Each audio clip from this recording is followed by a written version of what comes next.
You're listening to Health Innovators, a podcast and video show about the leaders, influencers, and early adopters who are shaping the future of healthcare. I'm your host, Dr. Roxie Mooney. Welcome back to the show, Health Innovators. On today's episode, I'm sitting down with Andy Moye, who is the CEO of Paige AI. Welcome to the show, Andy. Hi, Roxie. How are you? I'm doing fantastic. Good to have you here today. Great. Nice to be here. Thank you. Yeah. So let's start off by having you tell our listeners a little bit about your background and what you've been innovating these days. Sure. Thanks. So I'm the CEO of Paige AI. We're a company headquartered in New York City and spun out of Memorial Sloan Kettering Cancer Center, which is the nation's premier cancer center. And my background's a little bit interesting. I haven't really taken a traditional journey, to be the CEO of an AI startup, I guess. So I flew airplanes for the Navy for about 8 years and decided I wanted to continue to serve in some capacity after that, and went out and started working in the diagnostic field, really in an Mm, area of precision medicine for cancer patients in an era where, 20 years ago, if you had cancer, really your choices were pretty limited to some chemotherapy agents and radiation and surgery.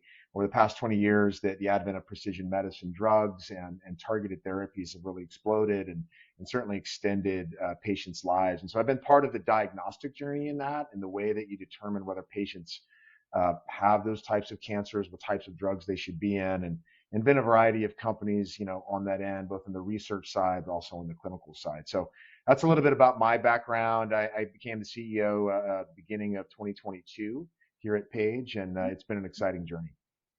So when did the company start? So the company's been around for about 5 years. Really, the first couple of years, we had a founder, Dr. Thomas Fuchs, as well as Dr. David Klimstra, who's also our chief medical officer. And they really had a vision to transform cancer diagnostics through AI. And I can say a little bit more about how we do that. But generally, pathology is the area of medicine that we work in. And pathology is that it's really not well known by the general public, right? I think most people, what happens is they go to the doctor, they get a biopsy, maybe get a colonoscopy, or there's something on your skin that doesn't look right, and they take a biopsy, or you have maybe a mammogram, and you go and you maybe get a biopsy from that, and then you wait. Right, as a patient, you sit and you wait. Sometime it's terrible, you're anxious, you don't know what's happening, and then you get some answer. You Yep. either have cancer or you don't have cancer or whatever the case is. There's that waiting period that happens. It's not magic, right? It actually, this specimen goes to a laboratory. A trained doctor called a pathologist reviews that tissue, and their knowledge and their training is what tells your doctor whether you have cancer or not. And so that area is really, really I don't want to say antiquated, but it's been done the same way for about 120 years, right? Ripe for Generally. So disruption. yeah, exactly. It's right for destruction. It's really the last is really the last frontier of digitization in healthcare, Hmm.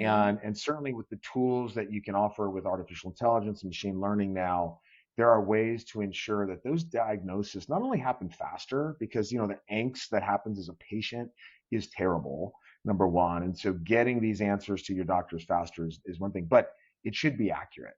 And that's really what we want to be sure is happening, is not only it's the right diagnosis. You'd be surprised what the literature tells you about how often diagnoses aren't right or Hmm. accurate. Hmm. Um, but Very. also providing, yeah, more information to your doctor about how best to treat that cancer. So that's the area that Paige works in. Again, this vision with our founders a few years ago, and we're really taking that now into the world so that patients can benefit from that. So I would say that you guys are definitely on the frontier. Um, Mhm. one of a few, if not the only FDA approved AI solution. So let's talk a little bit about Yeah, that before I kind of roll out my other sure. questions that I have for you. Yeah. Yeah, we are. We're the only, as far as deep learning AI algorithms, we have the only FDA approval, for the detection of cancer. And that's for a what we call our flagship product. It's for Paige Prostate. When a man goes and has a prostate biopsy, typically what happens is, maybe have an elevated PSA, or Mm, you have some family history or some comorbidity that a doctor would say, hey, look, you probably have high risk for prostate cancer. And they go and they do these biopsies. There's a variety of ways they do biopsies, but generally these are sort of random samplings of the prostate. Take sort of mhm, 12 very fine core needles for the prostate. Pull these out again, get sent to a laboratory. These pieces of tissue get laid on a glass slide, and a doctor, a pathologist, reviews these slides and says, "Hey, there's cancer here, or there's no cancer here." And if they say there's cancer there, there's a wide discrepancy between what they might call something like Gleason 7 or 6 or mhm, 5 mhm. or Gleason 8 or 9, which are more aggressive, more fatal disease. And there's a wide variety in the way that, a pathologist sort of determines that. It's really a little bit subjective. The studies would tell you only about 70% of doctors agree with each other on Mm, how bad prostate cancer is. And so our FDA approval is really for the detection of that cancer. It's really for, is the cancer there or isn't it? okay. We worked a lot with the FDA to help develop the studies to be able to do that. And it's important with AI that your data set is representative of a large population because you don't want bias. You want to ensure that the algorithm works for populations in the United States, in the southern United States, but also in Europe and in China and in Japan and anywhere, right? So our data set was our algorithm was trained on 45,000 different slides, thousands and thousands of different patients that came from 50 different countries and 800 institutions. And so it's very, very Mhm. robust, very generalizable. And the FDA agreed, it works sort of every time.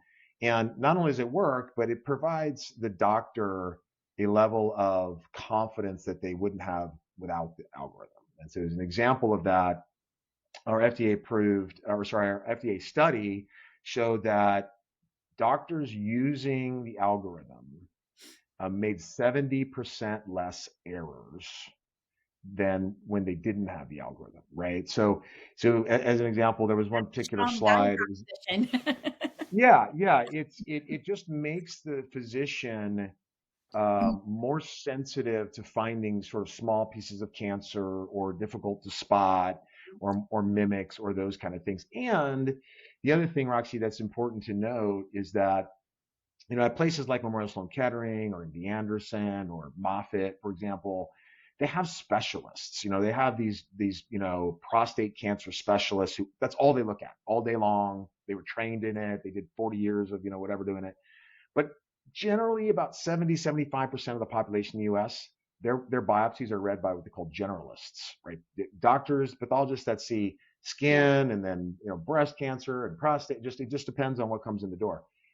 With the algorithm, a generalist performs at the level of a specialist, which is really, really important when we think about democratizing care in the Mhm, US or globally, right? mhm. You want to be able to live in, wherever I want, say in the middle of the country or wherever are, hundreds of miles away from one of those centers and get the same level of care that you would at an MD Anderson or a Memorial Sloan Kettering. And so that's really one of the visions we have is to help democratize the right care everywhere, even globally.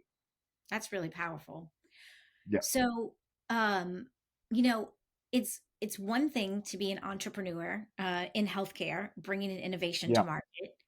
yeah, It's you totally up your game, right? When when you're a pioneer and you're bringing yeah, something revolutionary, never been done before.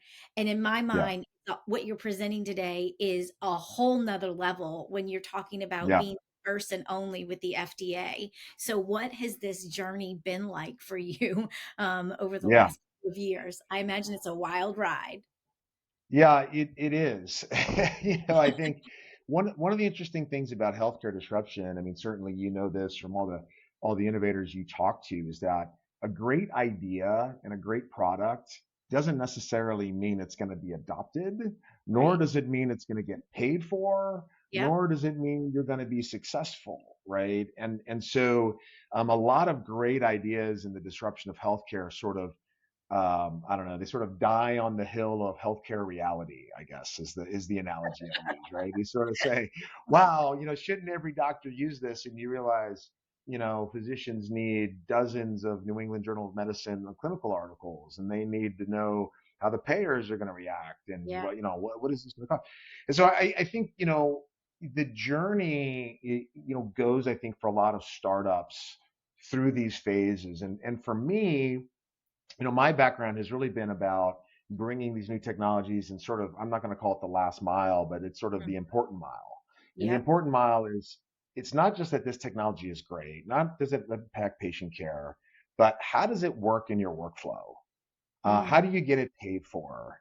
How do you make the business case to your CFO as a hospital system that this is important and we need it, even if I can't get reimbursed for it? Or how does this save us money? Or how does this provide better patient care? Or other metrics in your hospital system that do that. And so that's really where we've been focused. Is the past couple of years is not just, yeah, we have an FDA approval, yeah, we have these great products, but how do we ensure doctors, hospitals, health systems, labs know how to buy it, how to use it? Because it is totally different. It's completely new and different. Just like, a year ago, I was just looking on, LinkedIn. ChatGPT made its debut a year ago. This is the 1 year anniversary. Before that, nobody went and said, "Hey, I need to write my history essay and use ChatGPT." Right? You Right. know, Right. learn that and go and learn how to use these tools. Physicians are in the same boat. It's just even a longer cycle to do that. So, I'd say the journey's it's hard. It's certainly a hard journey, but it's really gratifying because one of the big metrics we measure is how many patients' lives we impact. We Mhm. had a goal at the beginning of the year to impact 10,000 cancer patients' lives through AI. And we're sort of getting there. We're almost like 8,900 as of the last week or so. So we feel like we'll get to that number. So that's a metric my team really takes seriously, is how many patients can we impact through our technology. So one of the case studies that I talk about with clients, and some of the work that I do, is Yeah. paratherapeutics. We also just see what happened with Olive AI, and so Yeah.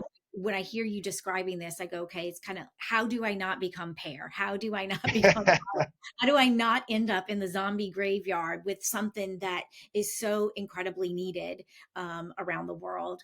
So, Yeah. what are some of the things that you've done successfully to overcome some of those challenges? Because when I look at Yeah. your company, your website, you got a lot of hot news happening. So you're making Yeah. some strides here.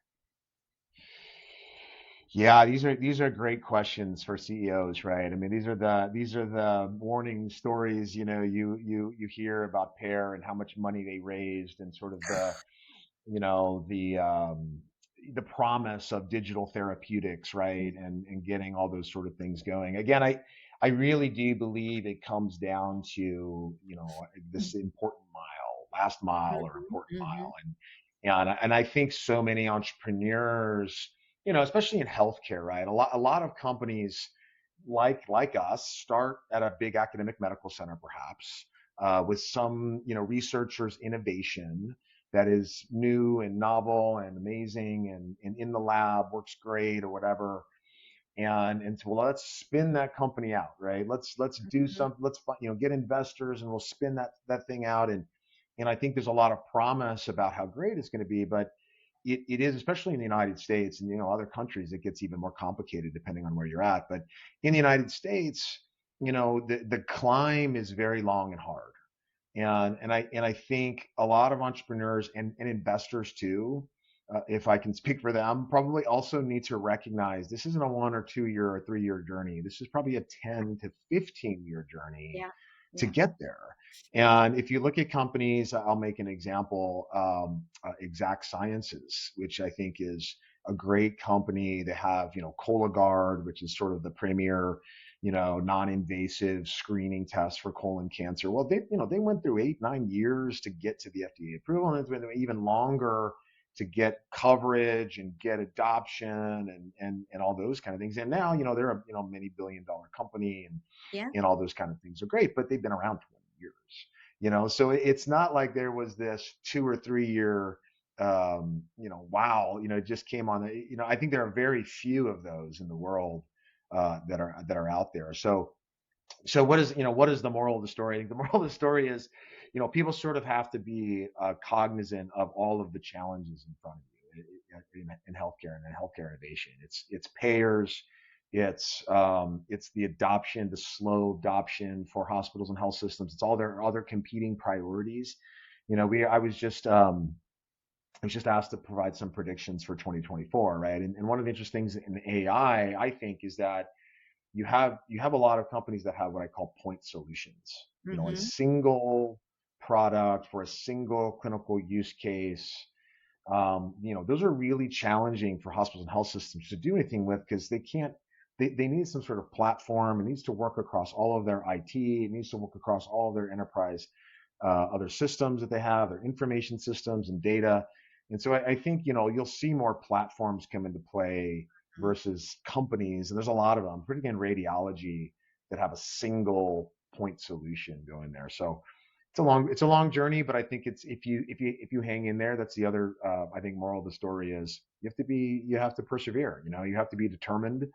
You have to continue to educate the market, continue to educate your investors, continue to educate your customers, and I think if you have that kind of perseverance, you'll succeed. A sifting of the wheat from the shaft Yep, over yep, time, yep, that's for exactly, sure. Yeah. exactly. And That's when I right, hear that's you right. describe a lot of those challenges and the long, hard slog, and the things that we need Yep, to do well in order to be successful, all of those yeah, to me fit into a commercialization strategy and plan. And I yeah, strongly believe that there is a huge knowledge gap around commercialization.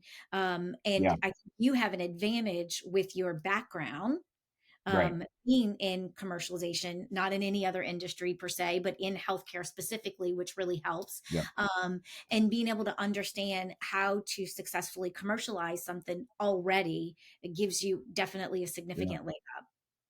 yeah. I think it's interesting. I agree, and I think it's interesting that particularly in healthcare, the world of being a vendor. Hey, I have a great product. You should buy it. Is kind of it's gone, right? And I think a lot. You really it's about partnering.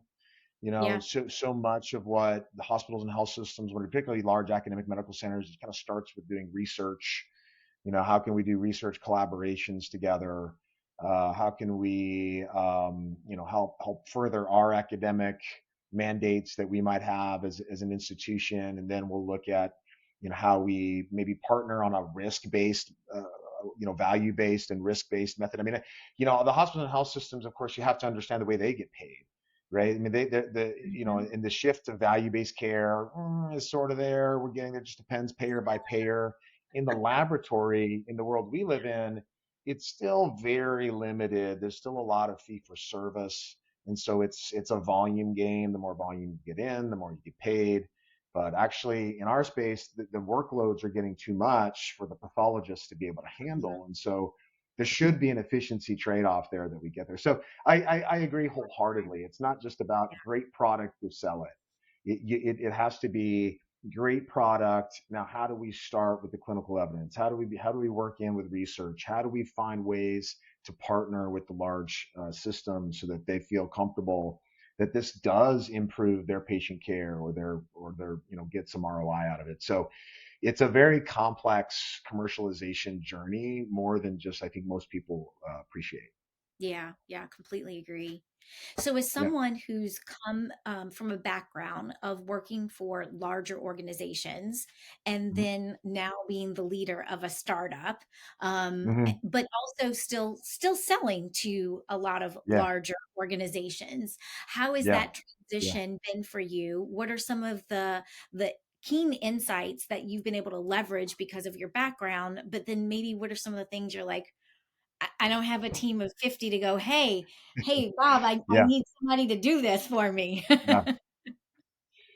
Yeah, this is always the challenge in sort of smaller organizations that are growing. I think you have great people, and not just me, like, my head of technology and engineering or my head of product. Like, you wish you could clone people, right? You need to, like, hey, you're great at these things. Can we stamp out 4 or 5 more of you? And Yeah, so we could, but that's not possible, right? yeah, With limited resources. So so much I think, Roxy, I think you'd appreciate, and probably most of your guests probably say this too, is it's time management, right? And you get to a place where you have to prioritize the most important things, be very clear about what the priorities are for the organization so that people can execute on those things well. One of the biggest things I found, large companies just throw a lot of resources, and that's why large companies are slow, right? It's just sort of, gunk in the works, right? It just these things just sort of move slower because there's stuff going on and whatever.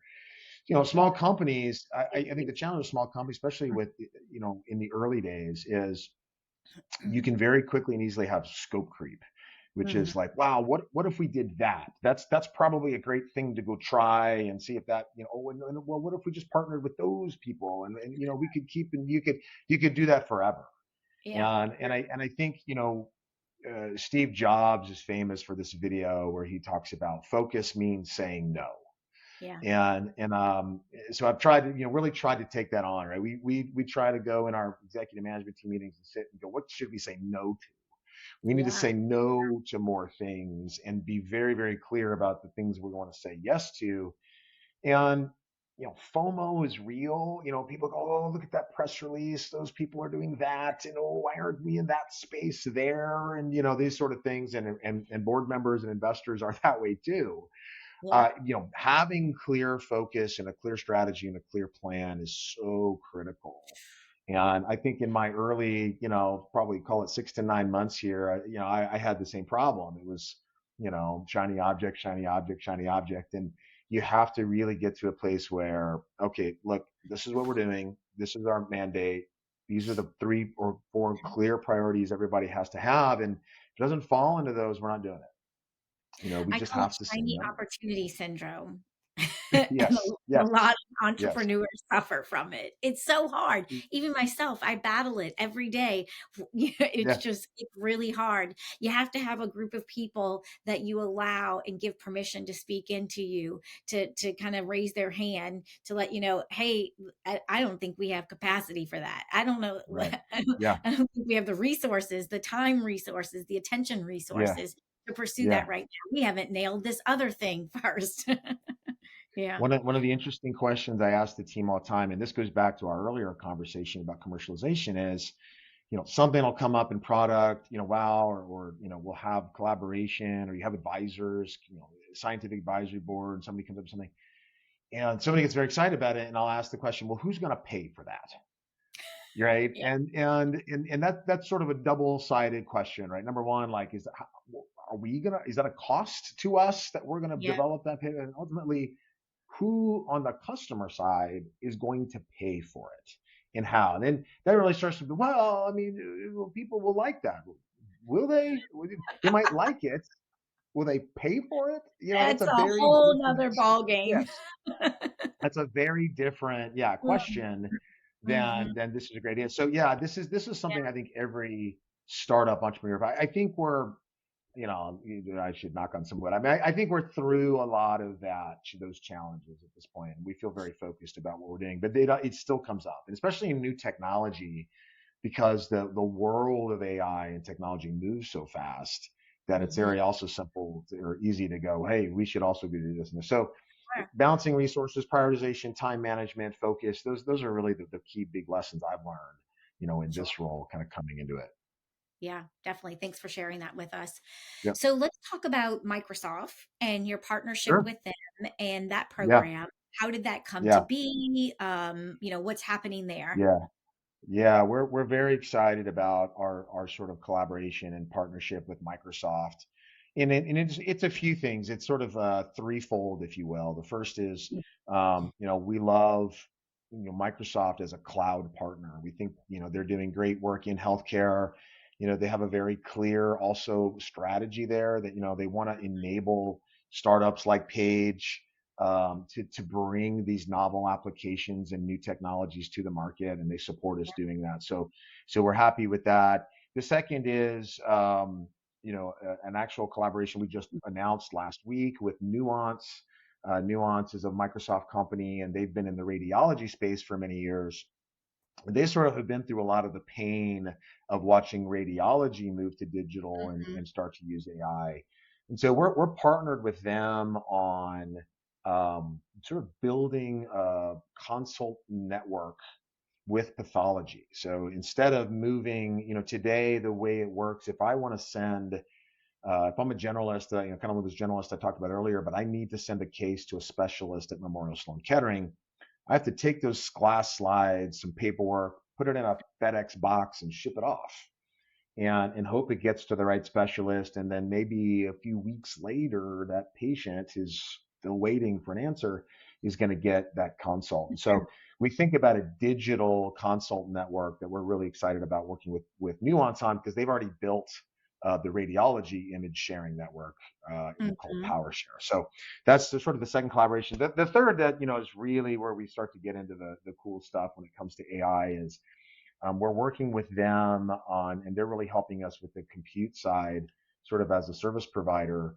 on building what we're calling a foundation model in cancer pathology. So, if you think about these large language models, GPT-4 and Llama and everything else, these are self-supervised models. These are giant billions of parameter, they call parameters models, and they, what's been amazing about GPT is these sort of emergent properties, right? You train it all on this language, and suddenly it's able to write sonnets. Well, we didn't train on any sonnets. It suddenly can write code. Well, no, we Yep. trained it on code. Well, it's been able to see enough of the human language to know how to predict and how to build those things. We expect, and we've seen early data points, that this foundation model in cancer will not only be able to detect cancer across all cancer types, which is really important. There's the big ones. There's sort of breast cancer, lung, colon, prostate in men. But then there's sort of a long tail, and about half of all cancers are rare cancers or rare variants of cancers. And so these generalists have to deal with that too. Yeah. We think about this foundation model as something that can be pan cancer, help develop something that works for all cancer types and really enables the workflow for pathologists. But it's also something that will probably help spin out more AI applications, as we work in this ecosystem and work with Microsoft to be able to have maybe life science companies who are building biomarkers. There's the ability to predict whether a patient will respond to a specific drug just from the tissue itself. So we're getting into this really amazing era of what I think in precision medicine, that AI is going to drive a lot of advancements, and hopefully much better outcomes for cancer patients. So that's the idea. These foundation models is one big models to sort of be that stepping stone, to better patient care in the end of the day. So, one of the things that I find so fascinating is I think historically healthcare is a laggard when it Oh comes yeah, to yeah. adopting anything new. But yet, I think that that whole idea is kind of turned upside down when we're talking about AI, of Mm, all the verticals that are out there. yeah, I'm seeing healthcare gravitate and not just talk, like still talking about value-based care, but yeah. really putting some application and some practice in place with these AI tools in really incredible ways. It seems that we are in many ways leading the charge, or at least one of the leaders as far as an Yeah. industry, and how we're being able to leverage AI quicker. Well, there's real challenges across the healthcare ecosystem, right, Roxy? So, I mean, Mhm. physician burnout is real. Yep. Coming out of COVID, and not just physician, nurse and provider. I mean, these, it's a tough, it's a tough practice to be in, and you're seeing fewer and fewer people enter medical schools, and sort of, people are already starting to predict the shortage of these types of groups, and one of the big drivers of burnout has been the administrative work, Yep. that physicians and health, and have to provide and spend a couple hours at night going, and it's brutal, right? And um, AI, not just the large language models, but the work that Paige does, I think these physicians, at least we're starting to see them say, wow, I can embrace these tools, which they are. They're just tools to make my life better, and provide a better quality of life, and not only that, probably better patient care than what we're doing the old analog, way of working. And so I agree with you. I think there's so much conversation, particularly around the large language models and how you can adopt and to use and reduce the admin burden. One of the things we think about for pathology in our space is, pathologists reviews these, glass slides in a microscope. They then have to dictate the report, or they type it out. But they have to provide a written, hey, here's what I found, and that finding then goes to your doctor so that they can tell you what's going on. Hmm. That's a lot, right? It can be very burdensome, and so we're Yeah. working on and already have tools available where the AI that says, "Hey, here's prostate cancer, and it's Gleason grade 8, it's 38% of the tumor, and all those kind of things," automatically pre-populates that report. So that report is completely pre-populated, ready to go. So now all that pathologist is really doing is reviewing those slides, reviewing the AI result, using their human, knowledge that they have and saying, "Yep, I agree with all of that." Or they may say, "Yeah, that's Gleason 7. I'm going to change that," whatever it is, but drastically reduce the burden on them and provide more efficiency. So I think it's interesting. I'm cautiously optimistic that, yeah, the healthcare system will say, "Yep, we're going to get all in on this." But I have this also fear that the reality of the healthcare world will also slap us in the face a little bit, because it'll go that direction, and then everybody will be like, "Wait a minute, stop." Everybody has to stop, right? Like, we have to Yeah. stop, and Yeah. we Yeah. need Yeah. governance, and we need boards to ensure that we're, it's all proper and everything is, safe. And Right. so, Right. Yeah. and It's certainly, too yeah, dangerous. It's right, too right, right, dangerous for us to come up with a better way to more accurately diagnose cancer. right, Right? right. Like, And, really, and look, people? yeah, and there is, I mean, look, it has to be safe, right? And I Of think course. that's, we need to get a regulatory structure and framework in place, whether that's the FDA, and certainly should be, but wherever that is, that gives hospitals and health systems confidence that they can adopt technologies and feel confident about what it's doing. So I agree that, ultimately, whether it's any sort of clinical decision support, if it's AI that changes the treatment decision for a patient, it probably needs to be regulated, right? It probably needs to have oversight so that the clinician knows that whatever decision they make using that AI tool is going to be the right one. What comes to mind is Elon Musk, right? Where with you think about the automobile industry with and Yeah, then him bringing self-driving cars. yeah, I don't know what the number is, but let's say there's 5 million car accidents and people that die in car accidents, and just in the yeah, United States a year. yeah, And then you have Tesla come out with a self-driving car, and you've got a handful of people that die, which is a big deal because every life matters. yep, But then people are all in an uproar saying that self-driving cars are not safe. And he's saying, okay, well, yeah, we might have 5 accidents, but it's still less than the 5 million with actually humans driving the car. right, right, And yeah. so there may be some things around AI that aren't bulletproof safe, that haven't been completely vetted yet, but it's still way better than what's currently happening with humans in a number of ways. I mean, let's just be honest. 100%. I use that analogy actually all the time. And human beings' sort of tolerance for human error is very high. Yeah. Our tolerance for sort of machine error is, nothing, and Isn't it that's kind something? of the issue. Yeah, it Mm. is. And if you think about, if the numbers, let's just call it 1 in 10 cancer diagnoses are wrong, or at least misclassified in some way, that's not acceptable, right? It really isn't acceptable that, 5 to 10 or 15% of patients, whatever that diagnosis is not right.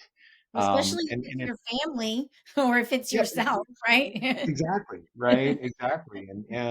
You know, and so I think, having AI as a tool that reduces that error rate significantly should be something as a prerogative. I think, our founder was on another podcast and talked about, it's a moral prerogative in healthcare to advance AI as quickly and as safely as possible, Hmm. because I think there will become a world in 3 or 4 years where, if you're not using AI to ensure the accuracy of your diagnosis, it's probably not right. I don't want to use the word malpractice, but it's Yeah. probably negligent to some degree. And so Hmm. the Hmm. tools are available, they work, they've been studied extensively, particularly our AI tools. And so the adoption, I think, is coming. And look, I think overall there's a feeling for healthcare providers that this is necessary, that they need it, but it's always one of those things like, yep, the whole world should change. Well, hey, how about you? Oh, wait a minute, me? you know, that sort of thing, which is Yeah, sort of a yeah, human error for issue. sure. So what, as we kind of wrap up here, a couple of other Yep. things, like what's your predictions for 2024? We kind of start to round this corner here. Yeah. As far as AI Yeah. adoption, any trends that you can foresee on the horizon? Sure. I think there's some amazing stuff going on. I think specific to cancer care and cancer diagnosis and clinical trials. I think the big pharma companies. One of the challenges in precision medicine is that these rare genetic mutations. As an example, there's a drug for pan cancer, for all cancers, called larotrectinib. If you have something called an NTRK fusion, NTRK fusion, these NTRK fusions are very rare. They're hard to, not many people can test for them, and they're very rare to find. But if you have one and you get this drug, it's quite effective. It's very good. Problem is finding these patients, because there might be a whole lot of patients who aren't getting tested who could benefit from such a drug. There's another challenge in lung cancer, for example. There's a lot of precision medicines for non-small cell lung cancer. There was a study done in JAMA, I think last year, that said only about 33% of the patients that could get a precision medicine are getting a precision medicine, and that's due to a lot of factors, not just reimbursements, but testing and et cetera. So, you know, I think about AI, and I think the big pharma companies are thinking this way too. There is a way to use AI in the diagnosis to better stratify these patients and find them not only for clinical care, but to ensure that these patients get to the right clinical trial. That's Right. that's another big challenge. It's a very small number. I can't remember the exact percentage, but of cancer patients get entered in clinical trials, and it's a lot of it has to do with like these very rare tumors, or rare genomic mutations. So that's one prediction for me. I think you'll see a lot more AI in clinical trials as this starts to become more prevalent, and over time, AI will be what determines whether a patient should get a specific drug or not. I think that's going to be pretty exciting in 2024. I think more broadly too, What just are talking about payers sort going of to do about that? hopefully pay.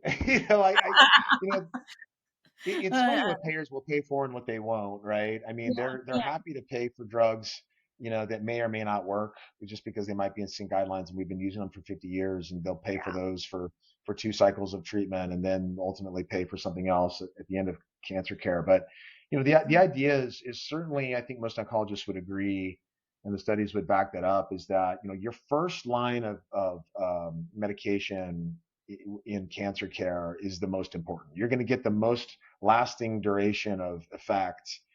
And if you don't get it right, sort of on that first line of treatment, you get diminishing returns on each line of treatment. So ensuring you get the right drug the first time is so important. And I just would think the payers would pay for that, and the diagnostic to make that happen should hopefully help. Um, but yeah, I was going to say more broadly with sort of the large language models and AI. Yeah, I'm sort of bullish like you are, maybe, that healthcare will lead the way, and start to adopt these tools, and you'll start to see clinical evidence come out that indeed this does help physician burnout, and it's super good for patients, and yeah, they're paying for it and all that kind of stuff. So that's a prediction. It's maybe not as, I don't feel as confident as the first one, but I do feel a little cautiously optimistic that that will happen. It kind of breaks my brain thinking about healthcare being a trailblazer as a vertical Yeah, or as an industry, but yeah, man, wouldn't that yeah, be amazing? And wouldn't we yeah. all be better for it? Yeah, yeah, no, absolutely. And I was just, I mean, everyone has these, you go to your doctor's office. I went to my doctor, annual physical, and he came in with the laptop and put it down on the counter, and just started asking me questions and typing stuff in. And there's tools today available for that Yeah. that doctor to sit and have a conversation with you for 20 minutes. Never look at a Yep. laptop, never look at a screen, never once. All of that's being captured by AI in the background. Nuance has a great product in that way. And then they can go off and look at that clinical note, go, yep, that's perfect, and done, and actually interact with you on a human level, which is what doctors want to do, right? They didn't get into medical school to stare at a laptop, right? So anyway, yeah. Well, you know, part of what I will say, and then I'll give you an opportunity for any last comments, is that, Sure. you know, when you had the shift with EHR systems, Hmm. that, you know, it happened to doctors, not Hmm. necessarily for them. It wasn't their choice. Yeah. It wasn't really solving a pain that they were looking to solve. It was actually creating a lot of pain. Whereas if you Yeah. flip that to what's happening now with AI, you know, when you think about all of the physicians that retired and just quit because they didn't want to deal with all of the documentation, this is Yeah. solving, you know, the application of the documentation Yeah. with AI is Yeah. solving a really big burden that they've been facing as a result Yeah. of EMR and EHR systems. So Yeah. maybe that's why we'll see a much greater adoption than we had in some of these other tools. Yeah. And I think I mean, all doctors get into the field to help patients, and what they want to do is have make the best decisions possible for their patients, Yeah. right? And I think AI in the clinical decision support realm, which is where we work, we provide information not otherwise seen by the physician, or not otherwise, used by them, to help make a better decision about the care of that patient. And I think I don't know, if you frame it in that way, most physicians are going to say, yeah, absolutely. Like we need more of that. I don't want to be in this, because it happens every day for physicians. They'll sit with some clinical dilemma. I wish I knew this about this patient before I gave this drug, or And if I'm I not only going to knew X, Google it it. would do Y. Yeah, right. And there's no Googling for it really. But Yeah, yeah. if you think Mhm. about data sets, and that's the one good thing about EMRs and real world data, and if you start to get to this data sets, you start to understand populations, you understand the biology of disease and all these kind of things in cancer care, particularly, you can make better decisions, and AI can help do that, because AI at the end of the day is really good at pattern matching. That's Yep. really what it is, right? It's Mhm. machine learning, Mhm. particularly computer vision, really, really good at pattern matching and saying, hey, here's all this data. I found patterns, and here's some information that helps you. So, yeah, again very cautiously optimistic that AI is going to really benefit not just patients but doctors in their everyday life. Yeah, definitely.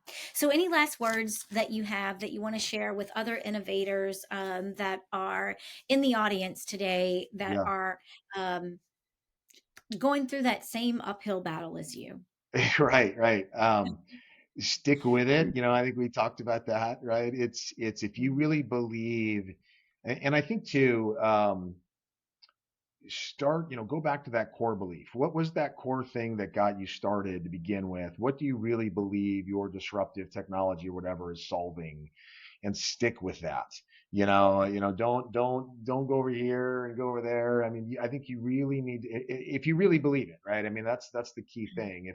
If evidence tells you no, this isn't going to get there, you might have to pivot. But I think really, being dedicated. At Paige, we started with this advent in the clinical care and ensuring we had clinical care, and there's been some wandering off the path, over the 5 years that we've been here. But I think Yeah. we've come back to that. I mean, the core mission for us, and the vision for us of transforming cancer diagnostics through AI is there, and that's what guides us every day. And I think it helps provide clarity for what we do every day. So, having that core belief, don't letting people drag you this way and that way, but stick with it.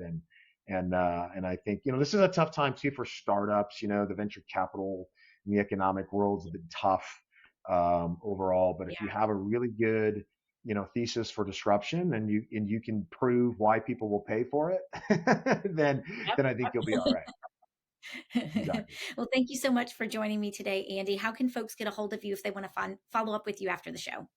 Yeah, check out our website. It's Paige Paige.ai, Paige.ai. I'm happy to provide my email, andy.moye@paige.ai. And so we're always looking to partner and talk to innovators as well in this space because the ecosystem's always growing as well. And so would love to connect with some of your audience. Awesome. Thank you so much for joining me today. Roxy, it's been a pleasure. Thank you. Thank you very much. Thank you so much for listening. See you on the next episode of Health Innovators.